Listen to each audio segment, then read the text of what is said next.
Hello and welcome to CMS Forex News. My name is Nick Nassad. Today is Wednesday, June 11th. The Bank of Japan reported that the corporate goods price index rose 4.7% in May from a year earlier. This is the fastest pace since 1981 or in 27 years, and is mainly due to surging commodity prices. In a separate Japanese release, the current account surplus shrank in April from an unadjusted 2.88 trillion yen to 1.38 trillion yen. This might be an initial sign that exports are softening. The final revision for Japanese GDP growth increased to 1% from the preliminary estimate of 0.8%. Capital expenditure was revised up from negative 0.9% to 0.2% and was a 60% contributor to this upward GDP revision. Outlook for the rest of the year, however, remains grim and almost recession-like. The Japanese yen was pressured after these Japanese releases. The upward revision to GDP does not dispel the forecast of a very flat year. Compared to the Swiss franc, also a currency used to fund carry trades, the yen lost 70 pips since the Japanese releases. The Melbourne Institute Australian Consumer Sentiment Index dropped 5.6% to its lowest level in 15 years. Consumers are concerned about inflation, especially in food and gasoline prices.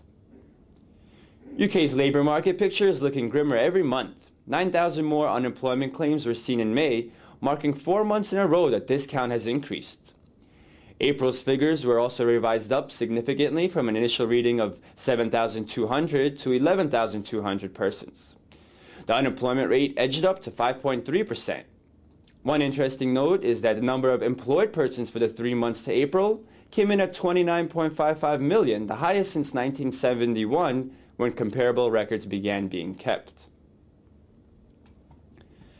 Wages in the UK were suppressed in a slowing economic environment and ample supply of labor.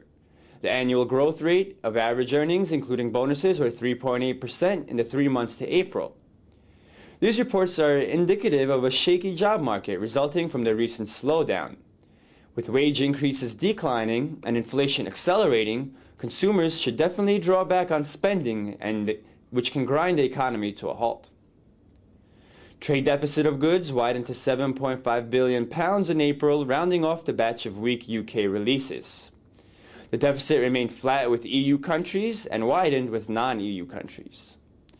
The sterling was pressured right after the release, but that weakness did not last into the New York session. After a 50-pip whipsaw, the pound-dollar pair rallied 100 pips as of 1:45 p.m. Eastern. Dollar weakness was more pervasive as oil prices climbed. According to Statistics Canada, the nation's industrial groups are operating far from its maximum potential. The utilization capacity rate for Q1 dropped to 79.8% from the 81.8% reading in the previous quarter. The rate dropped faster than expected and is the lowest in 15 years.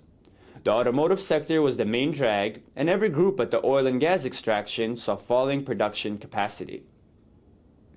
Housing prices in Canada were flat over the month of April and were up 5.2% on an annual basis, a deceleration from March's figure. The monthly rate was below forecasts, and the annual pace was the weakest in 2.5 years. The loonie suffered a setback against the yen after the Canadian fundamental releases.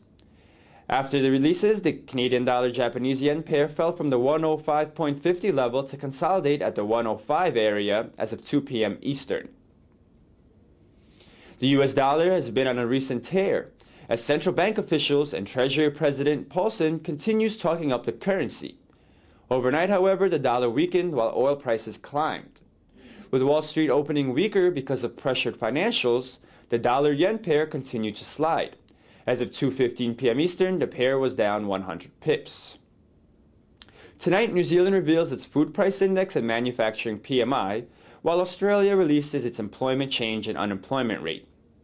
Overnight, there will be industrial production data from the Eurozone and the ECB monthly bulletin.